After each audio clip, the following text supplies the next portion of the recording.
Hello, everybody. Welcome. Thank you for being here. This is a presentation by the Canadian Neuroendocrine Tumor Society, CNETS. My name is Michel DeQuevedo. I am a neuroendocrine cancer patient. I live in Canada, and I am the founder of NETS Mexico, which is the first organization to help patients going through the same thing in Mexico. Today, we're going to be talking about something very, very interesting that we don't think about it that often, and it's something that we don't just take for granted, and we don't really know much about it. This is the role of the anesthesiologist. What do they do? How do they do it? What are their responsibilities? What are the risks that they have to be aware of? And all of that we are going to talk about today. So we have a very special guest. We have Dr. Stephanie Ladowski from the Sunnybrook Health Science Center. Welcome, Dr. Ladowski. Thank you very much for being here. It's Hi, a pleasure everyone. to have you. It's my absolute pleasure. All right. So do you want to, let's start just by introducing yourself. Like, tell us a little bit about yourself. Sure. So I'm Stephanie, or Dr. Stephanie Ladowski. I'm a cardiac anesthesiologist, at Sunnybrook Health Sciences Center in Toronto. I obviously have some specific interests, which we'll get into in a little while. But for today, we're going to dig into a little bit about what an anesthesiologist is, what I am within my profession, what I do, what the role the anesthesiologist has in the preparation, and the conduction of neuroendocrine surgeries, and overall, just an overview of what you should expect when you come to the operating room. So what is an anesthesiologist? What do they do? It's completely normal, to be honest. If you have no idea what an anesthesiologist is, it's completely normal if you didn't even know that they were a physician. In fact, I actually got summoned for jury duty last week, which is something that physicians are usually completely exempt from. And despite the fact that they knew perfectly well that I was an anesthesiologist, no one clued into the fact that an anesthesiologist was a physician, and I should have never received a summons to begin with. So I had to have a long conversation with someone about the fact that I could not miss work for this summons, and I could not attend jury duty because of the fact that I was a physician. So if you do a quick Google search of anesthesiology, you'll find an actually pretty comprehensive definition, which tells you that it's the medical specialty concerned with the entirety of the perioperative patient care experience, before surgery, during surgery, and after surgery. It involves anesthesia, intensive care medicine, and pain medicine. Personally, I like to think of us as your guardian, taking care of you and watching over you while you're with us in the operating room. So for me, as my mom likes to tell me, I'm a little bit special. So anesthesiologists in general, have to be able to care for the majority of patients undergoing surgery, all types of surgeries in their hospital. But some anesthesiologists, like myself, undergo extra training and have a special focus. So my focus is patients who have major heart and vascular abnormalities and who need surgery to correct them. And I've undergone extra training in order to manage these patients, in order to be able to keep them safe, as well as do special procedures like special types of heart ultrasounds. So in particular, I'm the anesthesiologist who gets involved in your care when neuroendocrine tumors might have secreted hormones that have actually impacted your heart function. And where you'll need special care and special monitoring while you're with us in the operating room. So where does your experience with an anesthesiologist start? So let's start all the way at the beginning and what you should expect from the interaction with us before surgery. So before you have surgery, you're going to have an appointment to meet an anesthesiologist. Okay. Of note, this is unlikely to be the anesthesiologist who will actually be with you on the day of surgery. Okay. But you're also going to meet other healthcare professionals, including a nurse and a pharmacist. Okay. And the anesthesiologist you meet, well, they're going to review your medical history. They're going to talk about any previous anesthetics you might have had and go through your surgical history with you. They're going to conduct a physical exam. Usually we tend to focus on things like your heart and your lung function, okay? And they're going to order any additional investigations they might feel are required for you, whether that be blood work or tests looking at your heart function. Okay. I like to think of us as medical detectives, okay? And we need to collect a whole bunch of data so that we can assess and mitigate your risk around the perioperative period. Okay, like I said, we're your perioperative guardians. And in order to do our job as best as we can, we need to collect a whole bunch of data. So we're going to ask you about any associated conditions you might have, okay, with your neuroendocrine tumors. So if you have a FEO, for example, we're going to ask you about things like Men's syndrome. We're going to ask you about complications you've encountered with tumor hormone secretion, okay? Essentially, we're asking you about how symptomatic you are, because we have to decide whether or not you need further medical optimization before we can allow you to safely come to surgery.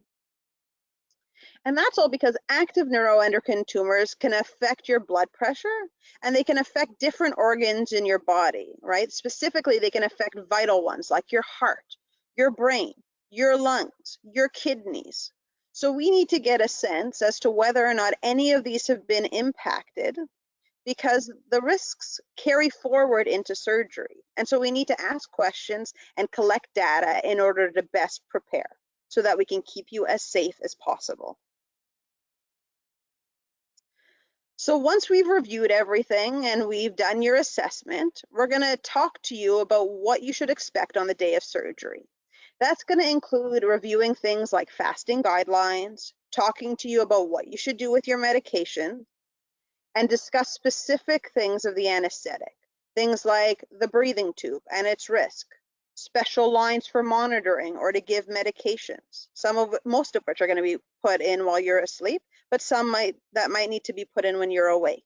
Okay, special procedures like we talked about heart ultrasound if your heart is involved. Okay, and our plan for pain management. Okay, for you during the surgery and afterwards. And after we've bombarded you with a whole bunch of information, we're then going to give you the opportunity to ask any questions you might have developed. So we've collected data, we've created a plan, okay, to prepare you for the day of surgery. So what's going to happen on that day? Well, you're going to come into hospital and you're going to get admitted. You're going to be brought to the operating room and you're going to meet your operative team. And that's going to include a whole bunch of people. It's going to include nurses. It's going to include your surgical team. And it's going to include your anesthesiologist. As I mentioned, that anesthesiologist is often going to be different from the anesthesiologist who you saw in clinic. But don't worry, they know all about you already. And they know about you because the anesthesiologist who saw you in clinic wrote a comprehensive report detailing your encounter, your discussions, okay, and their proposed plan. The anesthetist or anesthesiologist who you see on the day of might repeat some of the questions that were asked of you in clinic. Don't worry, they know about you. They're just trying to triple check some things. Okay, they're going to confirm certain things like that you're appropriately fasted. And again, they're going to give you the opportunity to ask any questions you might have in case you've developed any since the time you were seen in clinic. Then, after all that's done and you've met some people outside the operating room, you're going to come in. The operating room is a busy place and it has a whole bunch of equipment in it, okay? But everything that's there and everything that we do, okay, is all about your safety. It just happens to require a lot of equipment in order to do what we do and in order to keep you as safe as possible. So because everything is about safety, after you first come in and you're positioned, we start off with a preoperative discussion or a safety checklist, okay? And that's going to include absolutely everyone in the room, okay? The nurses, your surgical team, your anesthesiologist, and yourself, okay? Because we're going to go through the operative plan, okay? Whether or not any special equipment is needed, okay? If there are any special considerations required that need to be noted to everyone on the team, okay?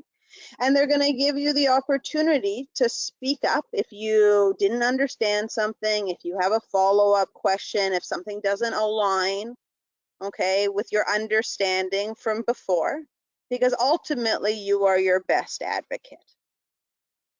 Okay. Once that is done, we're going to put monitors on you.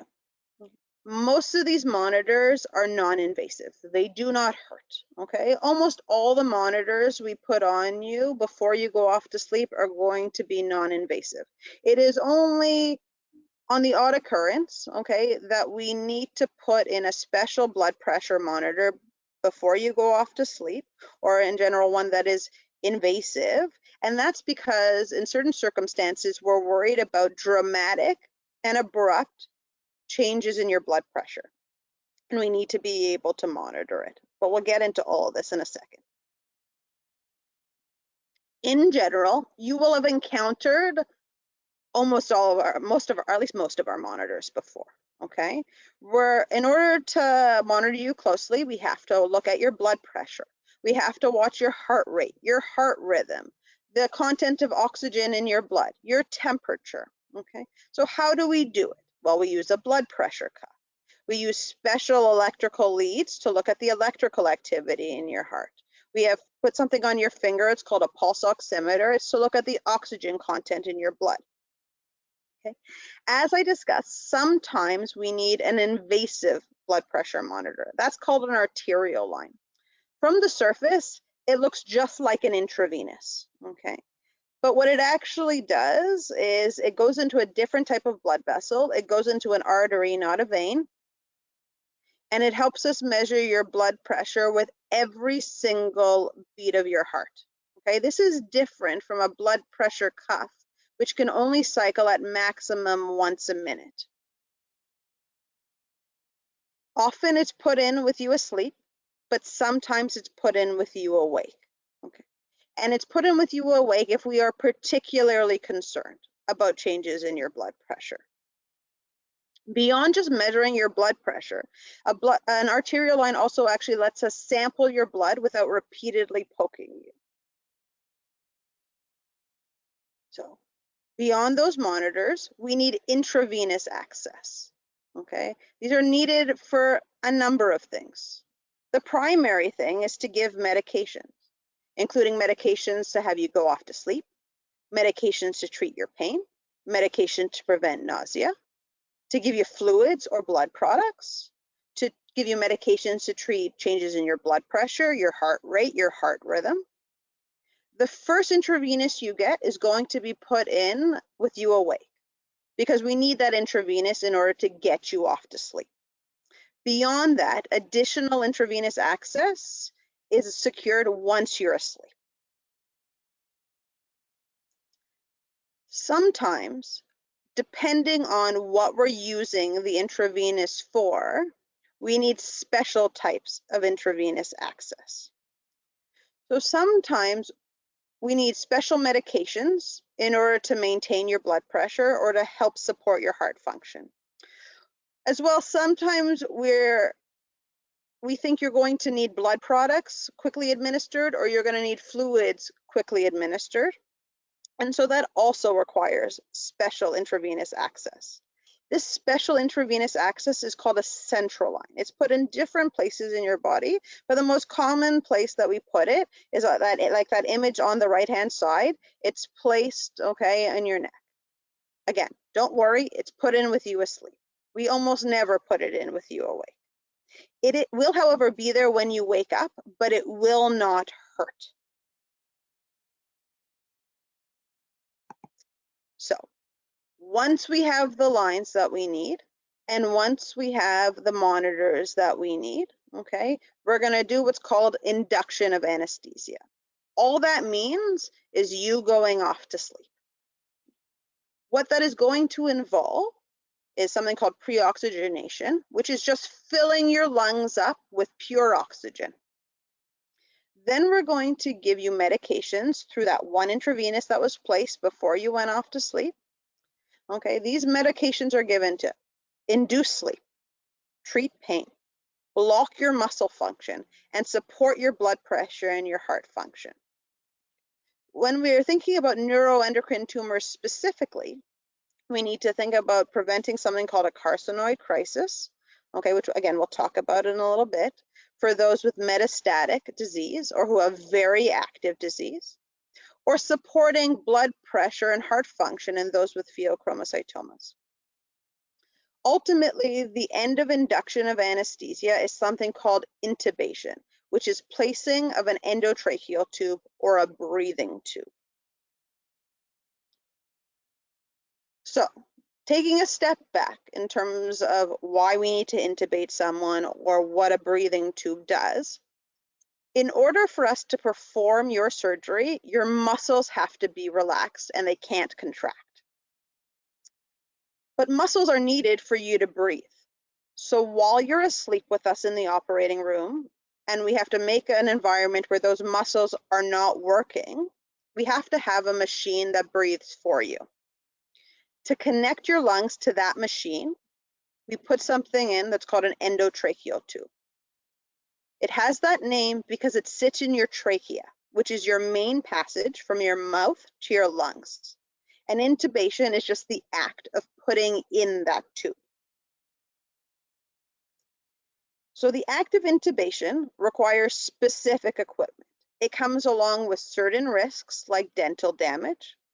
You are almost always asleep, okay, for intubation, unless we have specific concerns that your intubation is going to be very difficult. This will come up in clinic. If the anesthesiologist who sees you thinks that your intubation is going to be very difficult, they're going to discuss it with you, and they're going to walk you through something that's called an awake intubation. But to stress again, an awake intubation is a rare occurrence. We occasionally do it, okay, and we do it because of safety. Because remember, as I said a number of times, we're here for your safety, and it's about safety first. So once you've gone off to sleep, we have to keep you asleep and support you through the surgery. So the endotracheal tube gets connected to a ventilator that's going to breathe for you while your muscles are relaxed. You're going to be kept asleep with a medication you breathe in with each and every breath.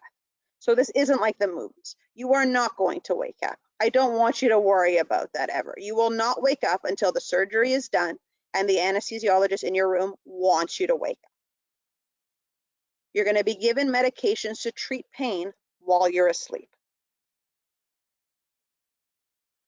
So, why do we do all of this monitoring? Why do we collect all of this data?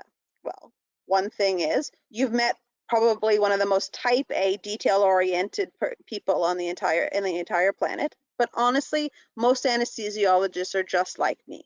And that's because in order to keep you safe, we have to use diligent monitoring and a constant collection of data, okay, in order to notice if something is happening and whether or not we have to act on it. So we're constantly monitoring your temperature, your blood pressure, your heart rate, your heart rhythm, the amount of oxygen in your blood, how you're breathing, including the volume of every breath, the rate with which you're breathing, the composition of gases in every breath, the pressures in your airways. We look at your blood and the composition of your blood, because remember, with that one invasive line, right, it lets me sample your blood. So I look at your blood counts, your electrolytes, your pH balance, the markers of blood flow and of how your cells are doing with perfusion. And based off of all of this data that I'm collecting, I decide on things like whether you need fluids or you need blood products or you need medications to support your blood pressure or your heart function. And this is what some of my monitors look like. So I have this big fancy machine, okay, in my operating room that you're going to get connected to. And all of those monitors, okay, that are attached to you are going to feed into. And I have these screens that are going to display all of it to me in real time. So on the upper screen, I'm looking at some of the things like your heart rhythm, okay, your heart rate, your blood pressure, the amount of oxygen in your blood, your temperature. And on the bottom screen, I'm constantly monitoring how the machine is breathing for you and whether or not it's adequate, or if there's a change that I need to address quickly. So like I said before, I'm a cardiac anesthesiologist, okay? And so sometimes people with active neuroendocrine tumors are known to have or highly suspected of having heart dysfunction in the context of their disease. And so they need extra monitoring of their heart. And so one of the things that I can do is a special type of ultrasound. It's called a transesophageal ultrasound. And it's called that because the ultrasound probe goes into your esophagus, your swallowing tube.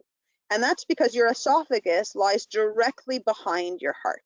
And so it allows me to take great pictures of your heart. And I can look at how well it's contracting, how well it's squeezing, and how your valves are, right? Whether or not they're functioning normally, whether or not they're leaking. And I can look at changes over time. Again, don't worry, you don't know this is happening. The probe goes in after you're asleep. It comes out before you wake up. You might have a bit of a sore throat from it, but that's the biggest risk. So, again, in the context of you guys, part of why we do all of this and all of this close monitoring is because neuroendocrine tumors can be quite temperamental.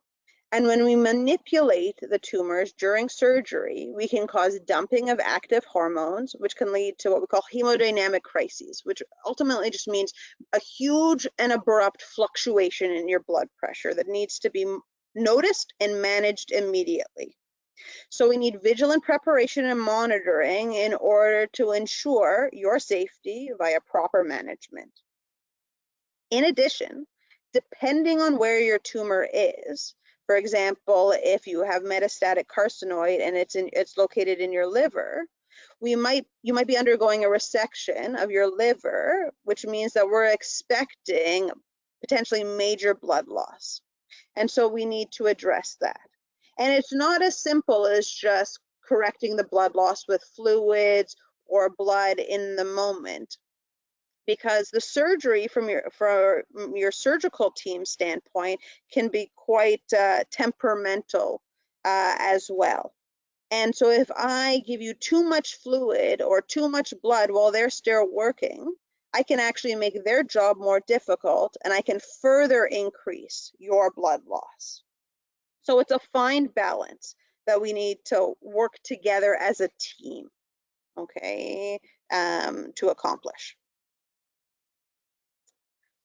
So when I say these hemodynamic crises, these major swings in blood pressure and other things, what am I talking about? I think I skipped the slide. So with carcinoid syndrome, the carcinoid tumors can cause a variety of things, but specifically from the hormone secretions, you can get things like diarrhea, which can affect the electrolyte balance in your body. You can get something called bronchospasm, which is tightening of your airways, which ultimately ends up acting like an asthma attack.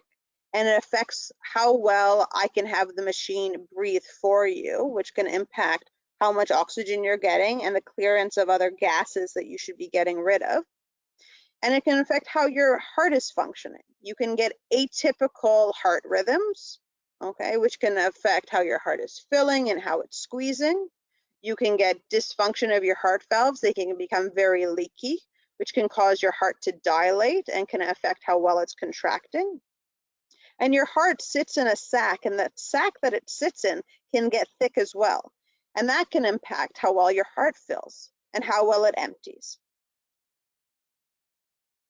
But specifically, we can end up with a crisis in the operating room that can happen when your tumor is undergoing surgical manipulation, or if we expose you to certain medications, which we need to be aware of so that we can actively avoid.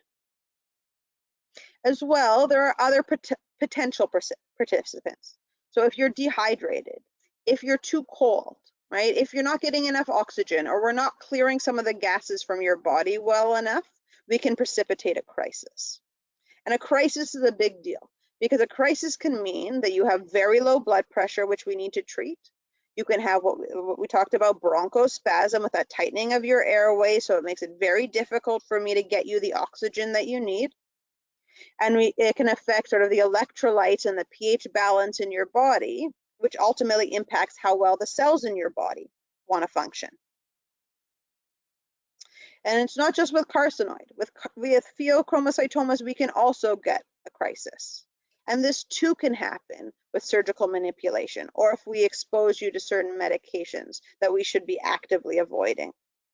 As well, other participants include just overall stress on your body. So we need to make sure that you're under an adequate depth of anesthesia, that you've got good pain management at each moment, okay, and that we're not accidentally dehydrating you, which is something we need to follow, right? In particular, if you're losing blood, for example, during a surgery. The crisis for a pheochromocytoma is different than that in carcinoid, right? You can get a spike in your blood pressure. You can get very fast heart rates. You can get abnormal heart rhythms. And all of this can cause damage to organs, specifically your brain or your heart, okay, which are the ones we tend to be most actively concerned about in the moment. But depending on the time, the sort of the stage in the surgery, okay, we can be worried about different changes, which is why we have to monitor you so closely. So once the tumor itself has been isolated and removed, instead of worrying about high blood pressure, we might actually have to deal with the exact opposite, a very, very, very low blood pressure, and needing to give you fluids and medications to bring it back up. So once the surgery is done, okay, and we put in all of this work and your anesthesiologist is happy with how you're doing overall, they're going to wake you up. And this is going to involve a couple of things. It's going to involve reversing your muscle relaxation, checking to make sure you can breathe well without the support of the ventilator machine. Once they're confident, they're going to remove that endotracheal tube. Although you will technically be awake in the operating room at the end of the case, honestly, the majority of patients only remember waking up sometime in the recovery area. So, something everyone always wants to, understandably wants to know about is how are we going to manage your pain? What are we going to do in order to make sure that you're as comfortable as possible? And we do a number of things. So firstly, your pain medication is going to start being provided, okay, throughout your surgery. Additional medications are going to be pre-ordered for you in the post-anesthesia recovery area. The pain plan or pain management plan that is created for you is going to be dependent on the type of surgery that you're having. Whether it's what we call a laparotomy, which is an open surgery with a large incision, okay, or a laparoscopic surgery, which is a surgery that we do with cameras and small incisions. And the reason the plan changes is because laparotomies, as you might imagine, involve more postoperative pain. So for these surgeries, our anesthesia acute pain service is going to follow up with you every day after your surgery and alter your pain management plan as required. Because we're pushy people and we want to get you up and out of bed as soon as possible, and we don't want your pain to be an obstacle to it. In addition to the pain meds we give you through your intravenous or orally, we are likely to do something that's called a nerve block as well. Well, what are nerve blocks? Well, nerve blocks, okay, involve the deposition, right, of local anesthetic, which is like the medication you get at the dentist, okay, to stop pain nerves from firing and sending a pain signal, okay, from the get-go. So if there's no signal, there's no pain. The catheters for these nerve blocks are most often placed by your surgical team at the end of surgery, before you wake up. And the catheters are going to deliver this local anesthetic constantly without you having to do anything. Immediately after surgery, you're going to go to the post-anesthesia care unit, where you're going to be very closely monitored by a nurse. You're going to get one-on-one nurse-to-patient monitoring under the supervision of an anesthesiologist. They're going to monitor and manage any postoperative pain you might have, any nausea you might develop. They're going to monitor your blood pressure. They're going to monitor your heart rate. They're going to monitor your heart rhythm. They're going to monitor your oxygenation status. They're going to monitor how you're breathing. And they're going to monitor you for expected changes or complications after your tumor was resected, whether that be bleeding, if you had a liver resection in the context of metastatic carcinoid, or something like a low blood sugar, okay, if you had a FEO resected. So, what is an anesthesiologist? What is it that I do? Well, anesthesiologists are highly trained physicians caring for you during the perioperative period, starting before, okay, working during and after surgery, and working hard to maintain your safety throughout. Anesthesiologists create conditions so that your surgery can take place. They watch and support you throughout your surgery. As we discussed, this sometimes involves special monitors or special lines, and they create pain management treatment or pain treatment plans, okay, and help in managing your postoperative pain. So neuroendocrine tumors, as we discussed, can be finicky and can need special tailored and focused management. So neuroendocrine tumors should be managed at centers with specific NET expertise. NET management is a team effort, and it requires a whole bunch of people with this expertise. This includes anesthesiologists, surgeons, oncologists, endocrinologists, cardiologists, just to name a few. Okay, so that was a whole bunch of information about something you might have never known existed. So does anyone have any questions? Wow. Yes, that is some very good information. I'm pretty sure, like, I'm not going to be the only one that is surprised about the importance of the anesthesiologist, like being in the operating room. Most of us, I think, we only think about anesthesiologists as the person who is going to come and just make sure you get the right dose of anesthesia and go to sleep without overdoing it, and that's it. But we are learning now that the role, it's way more complex, and it has, like, the importance of it is it's major. It's really, really big.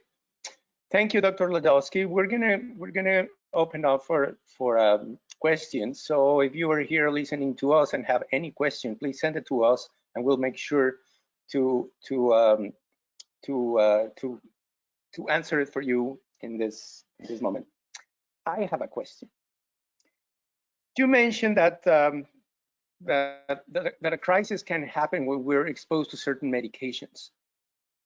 What are the medications that we need to be aware of, and that we need to tell our anesthesiologist in our interviews to avoid? So it's an excellent question. For the most part, you shouldn't have to tell your anesthesiologist. They will know, or the anesthesiologist who will be booked in your room will know. That's why I said at the end of the presentation that you really want to be going to an institution with an expertise in managing neuroendocrine tumors. And it's because so usually some of the medications that we worry about, okay, are pain medications. Some pain medications, like something basically like morphine, right? So we tend to use other types of medications, and that's because things like morphine can release something that's called histamine.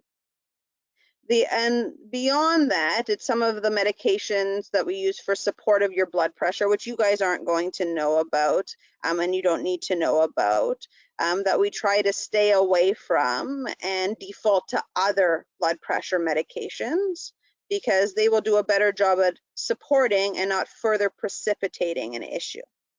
Beyond that, we also sort of preemptively give you certain medications to try to prevent a crisis.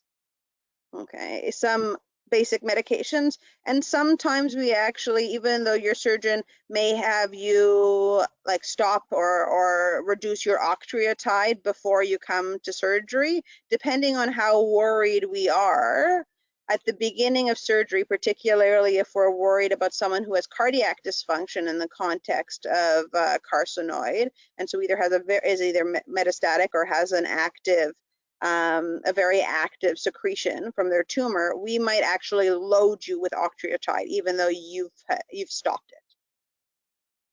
Which seems sort of counterintuitive, but we do what we think is necessary in the moment. What about, for example, when we go to the dentist and they use, obviously it's another type of anesthesia, maybe, but is there any risk if I have carcinoid syndrome and if I have neuroendocrine tumors, I'm going to the dentist, do I need to tell the dentist about my neuroendocrine tumors? So that too is a very good question. So you should, whether or not you'll have a reaction, again, most dentists are, you're going to be, if you're having a pseudo general anesthetic while you're at a dentist, okay, they should definitely know. But usually if you're just having a local anesthetic, right, the injection of lidocaine, you shouldn't have an issue. There is the difference, however, is that your dentist sometimes mixes epinephrine into their lidocaine in order to make sure that it stays in the area closer for a longer period of time, reducing the dose.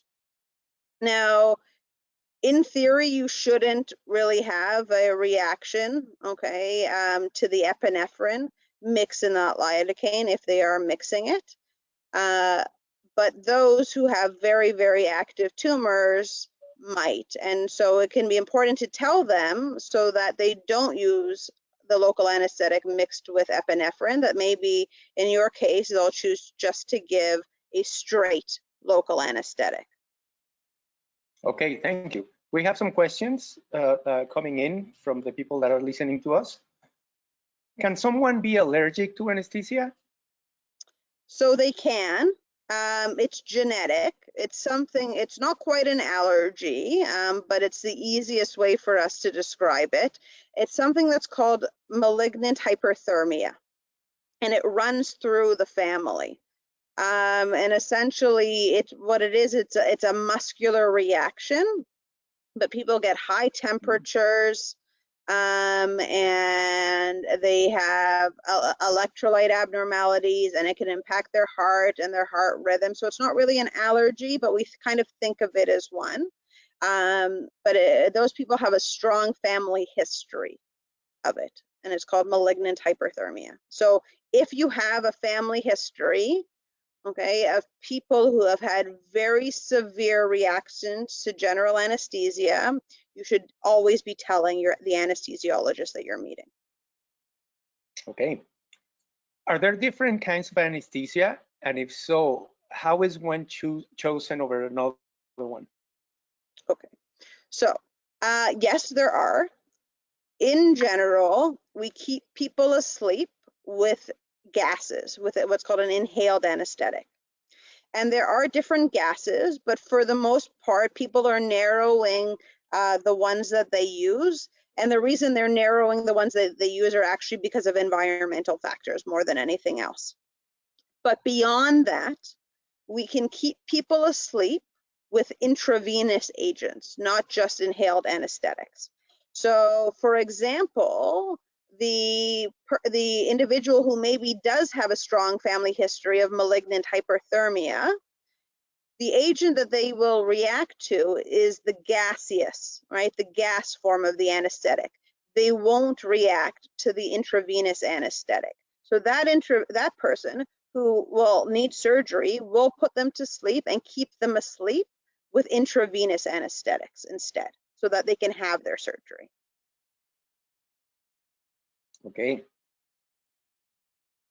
What happens? Oh, this is like a nightmare. A lot of people probably has. What happens if there's a power outage during my surgery? Okay. So we're getting it from the movie. Okay, so it's an excellent question. So first of all, hospitals have generators. So if the hospital has a power outage, there will be we essentially never lose complete power. There will be generator power. Okay, it's just going to essentially be siphoned to critical areas, right? So for example, maybe not all the elevators are working and things like that, but we will still have power. But it's an important question because, right? Exactly, right? Exactly, we'll have priorities. Okay, but that being said, right, there can be occurrences where, for example, we lose central oxygen flow, or the electricity to maybe the room specifically, right, as opposed to a full power shuts down and the machine stops working for whatever reason. And we can manage around that. So, but we have to come together as a team, right? There has to be very clear communication, and everyone has to, we're now working towards efficiency of steps, right? Because if we lose central oxygen supply, we have to move to, for example, individual oxygen tanks. So you'll still be appropriately oxygenated, okay? But we've lost sort of what we call our centralized flow. If for some reason the machine stops working, right? And let's say the machine isn't ventilating for you, I can ventilate for you if I had to, okay, in a true crisis, right? We would never leave you just not breathing, okay? I can essentially hand ventilate for you and squeeze a bag to get you the breaths that you need and clear the gases that we need to clear.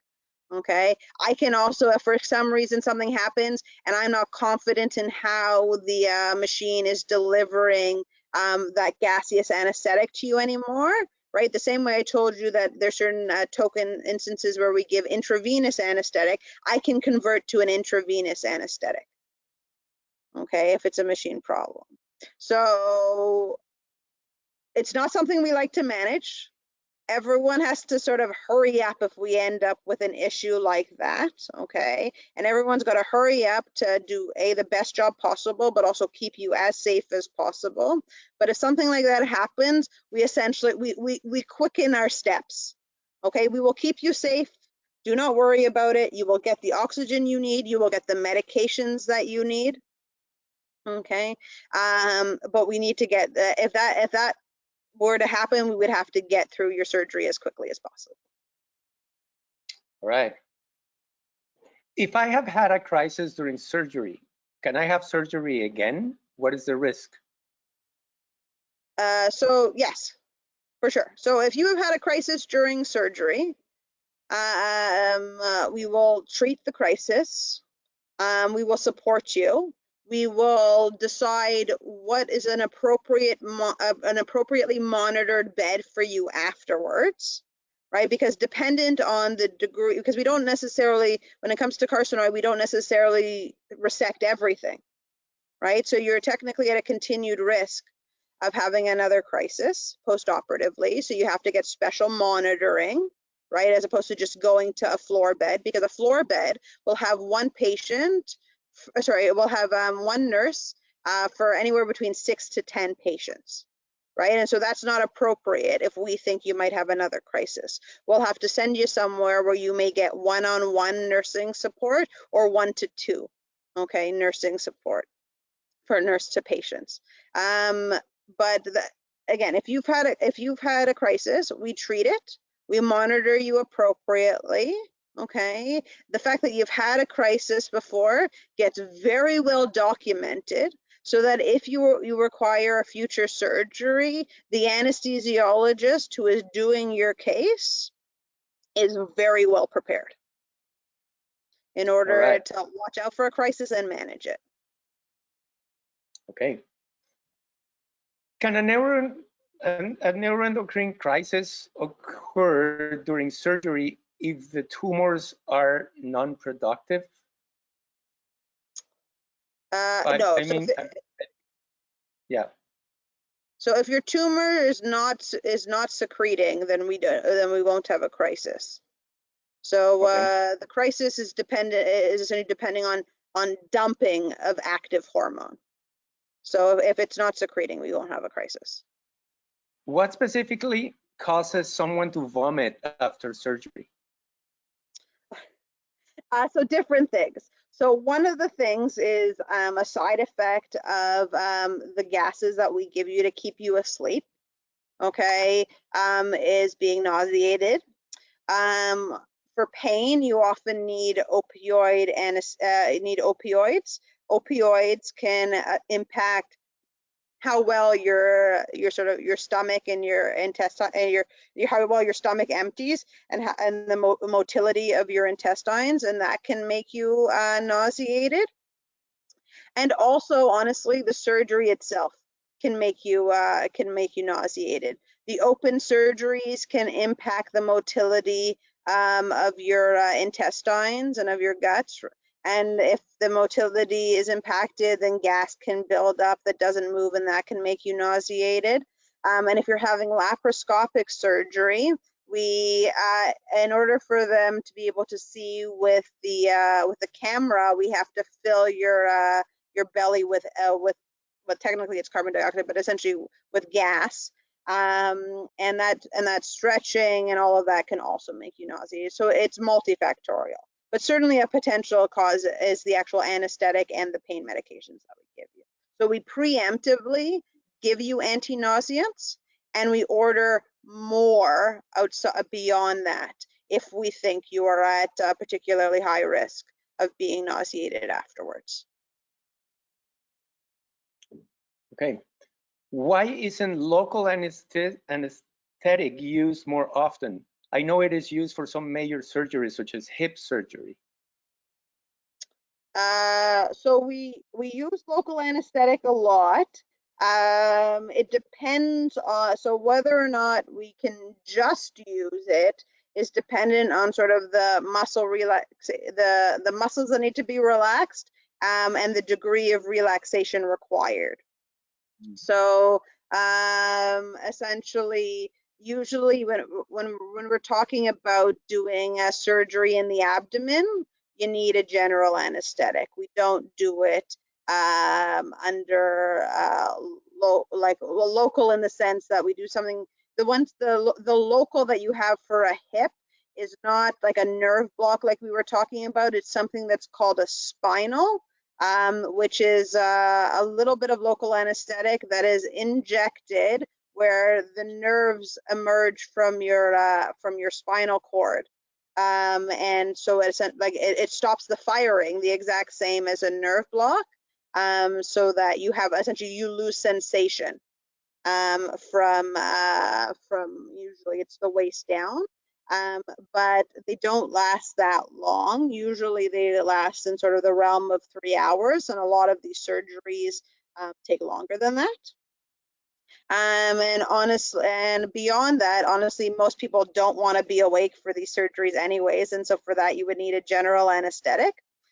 And as well, if we're worried about these sort of major and abrupt swings in your blood pressure, or in your breathing status, like with carcinoid crisis, it's safer for you to have the machine breathing for you and supplementing your breaths than for us to, in the middle of a crisis, all of a sudden have to put that endotracheal tube in and connect you to a machine while we're supporting a whole bunch of other stuff. Okay. Would you say all hospitals are as well prepared to operate on NET patients from an anesthesiologist perspective as you and your team at Sunnybrook? Should all NET patients be operated on in institutions such as Sunnybrook? Yeah, so look, I think you have to, if you're coming in with a neuroendocrine tumor, yeah, you should be having surgery and being seen in institutions with neuroendocrine teams and neuroendocrine expertise. Okay, Sunnybrook is not the only hospital, okay, in North America, even or in the world with such an expertise. So I can't pretend, though I'd love to believe we're the best. I can't make such a statement. At least, or I can't. I have. I can. I have to do it behind closed doors if I'm making such a statement. Okay. But it's not just an anesthesiologist with an expertise that you need. It's a surgeon. It's a cardiologist, right? If you have heart dysfunction, who's used to looking for those types of changes, right? Your oncologist, whether it be a medical oncologist or a radiation oncologist, needs to have that expertise. So you really should be being seen in neuroendocrine centers. Yes, I do want to take this opportunity to say again how important it is, if you are a neuroendocrine tumors patient, to find a multidisciplinary team of specialists in neuroendocrine tumors, because it's very, very important to have the right care. Mm-hmm. Okay, we have another question. Somebody says, this has been an incredibly informative session. Do you provide this type of information in a take-home version that patients can review in their own time to absorb, like prior to surgery? Is there somewhere we can go to find information before we go into surgery? So usually most of this information from an anesthesia perspective, honestly, is received when you get seen in clinic. But look, it's an important message, and I think it's something we have to work on. And certainly for this, I'm more than happy to create a sort of an information pamphlet for you guys, because right now there isn't a specific resource for you, or for, honestly, I think patients in general who are coming in for surgery. And who really don't know what it's like to come to an operating room and don't know what it is that an anesthesiologist or anyone else in the operating room does beyond your surgical team, because everything that happens in the operating room is a true team effort. And it's not just about the physicians in the room, it's about the nurses in the room, okay, who are there to support everyone in the team. Because in order to do a good job and to keep you guys safe, everyone has their own sort of task and their own role that they're focused on, right? In order to do the surgery really well, I can't expect your surgeon to focus on everything else, right? So I trust that they're doing the surgery that they need to do, and I know that they are. And I do what I can to support them and create the conditions. And part of that is just creating the sort of a field that they can work on. But also a major part of that is a trust that they know that I'm watching absolutely everything else. So they don't have to be distracted, right? Worrying about anything else. I've got it covered, and they can focus on doing the best surgery that they possibly can for you. Okay. From the anesthesiologist point of view or perspective, are there any special considerations that you have to make before operating on a NETS patient that you will not have to take when you're operating type of patients? It's mainly around just prevention of a crisis and around preparation for management of a crisis.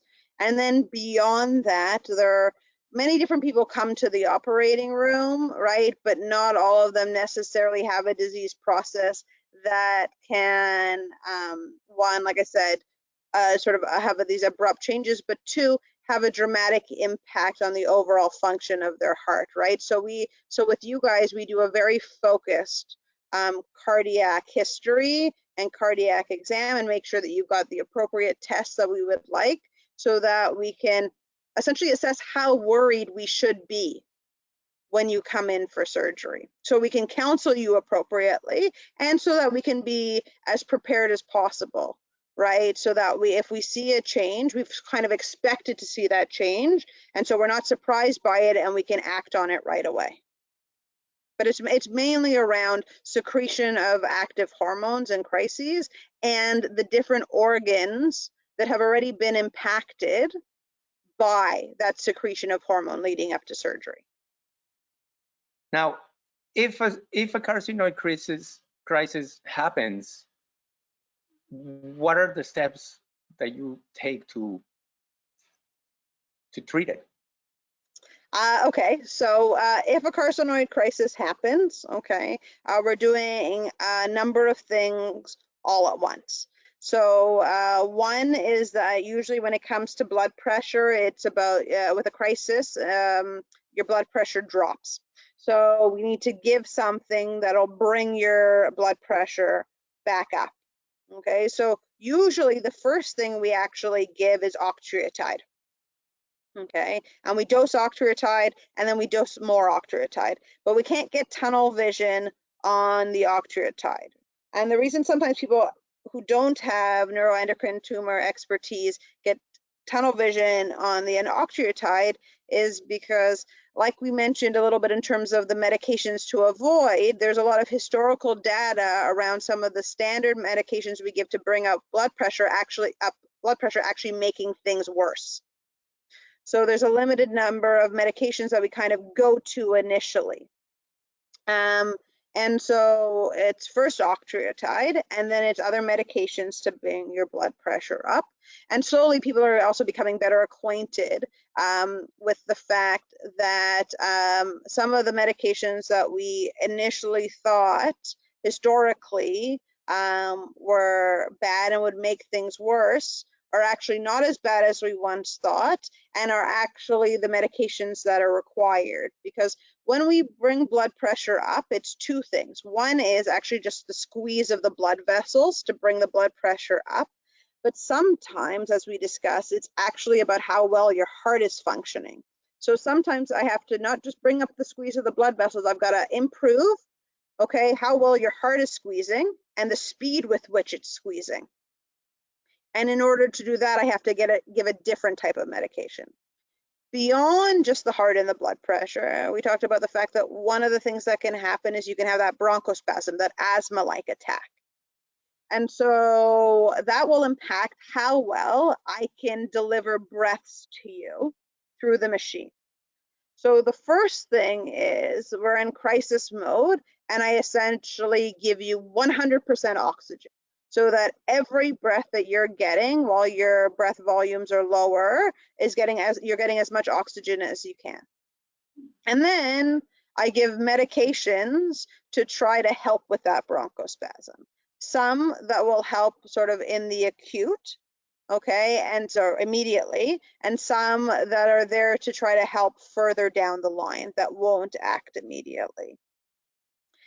And then we see what else is going on. I'll sample your blood, right? I'll see where we're at in regards to your electrolytes. I'll see where we're at from the oxygen content in your blood, the content of other gases in your blood, and I'll take extra steps, okay, beyond that. In order to try to get you back to what we call homeostasis, which is essentially where your body and the cells in your body are used to being and where they want to stay. So it's a whole bunch of steps, and sometimes if it's a big enough deal, what actually ends up happening is I call for help because I only have two hands. And sometimes I end up having to be there first to tell your surgical team what's going on, start off the management, bring in extra hands so I can tell them exactly what I need them to do at that moment, just so we can expedite the process. Wow. Well, this is fascinating. We are running out of time, but thank you so much, Dr. Stephanie Ladowski from the Sunnybrook Health Science Center. Is there anything you would like to add just to close this presentation?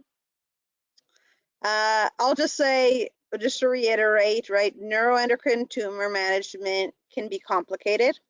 Okay, go to a center where you have a number of specialists who know the considerations, okay, and therefore can offer in the context of this disease process, and therefore can offer you focused care, okay, in order to optimize your care and to ensure your safety. Okay. an anesthesiologist, one, is a physician, and two, is a physician who spends their life in the operating room, knows everything there pretty much is to know about in the operating room, and does absolutely everything they can to act as your guardian while you're there with us. Often we function in big hospitals with a whole bunch of people going through it, but while you're with us in the operating room, you are our focus and you are the only thing and the only person that we care about. You've got our undivided attention. Well, I don't know about all of you guys, but next time I see my anesthesiologist, I'm going to make sure to say thanks, because now I know exactly what role my anesthesiologist had when I was on that table, not knowing anything that was going on around. Thank you very much, Dr. Stephanie Ladowski, cardiac anesthesiologist at Sunnybrook Health Science Center. Thank you so much, the Canadian Neuroendocrine Tumor Society, for organizing this event. Thank you to all of you who are here with us. Thank you for all your questions. My name is Michel DeQuevedo. Have a great day. Thank you. Bye-bye.